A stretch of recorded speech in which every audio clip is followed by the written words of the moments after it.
But for the writer of Acts, this story is all about resurrection. You see, in Jesus' day, most Jewish folks believed that the day would eventually come when God would restore creation back to its intended purposes. The power of sin would be broken and evil would disappear. And the Old Testament prophets had anticipated this day, had spoken of a new covenant that would be written on people's hearts, not in any book.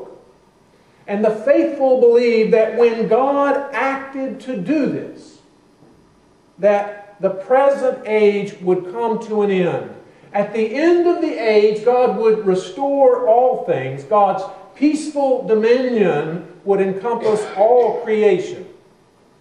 And the resurrection would occur.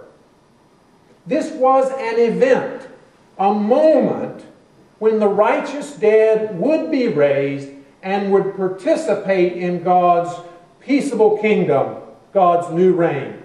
The end times and resurrection were intimately intertwined as part of a single event.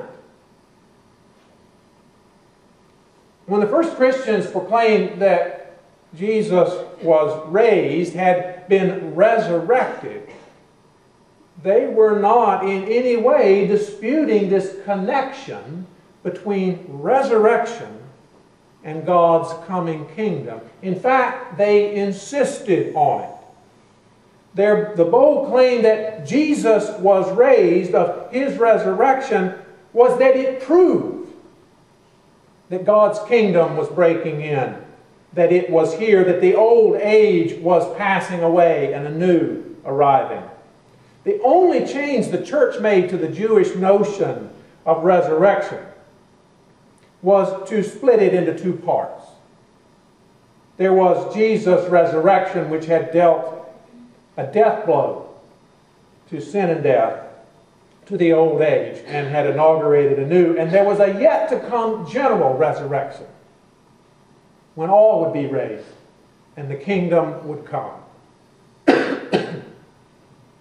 In essence, there was an end of the old age which had already happened, and a full coming of God's reign that was still going to happen. And in the interim was where the church lived now. This interim period that the church lives in still looks like the old age. Sin and death still seem to have much power. But for those who are in Christ, who in their baptisms have been joined to His death and His resurrection, God's kingdom is already present and already real. God's new day, God's reign, the age to come, whatever name you choose to call it, is present to those who are in Christ. And the story of that impossible sounding church is saying to us, if you want proof of the resurrection, proof that the new age is indeed already here, just look at the church. Look at this community that is clearly not a part of that old age. Look at this community that is already living in the age to come.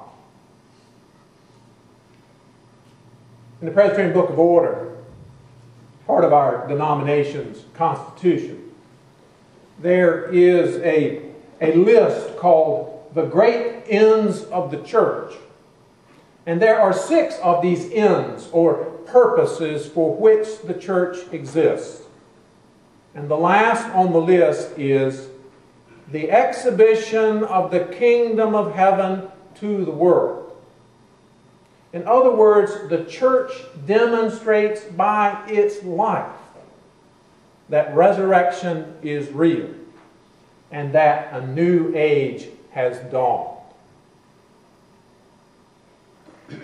Now, it was probably a lot easier to remember this in the days of our story from Acts, in the days when the church was a tiny minority and it had a countercultural message and a countercultural lifestyle to live. But over the years, as the church became more and more established, that all changed.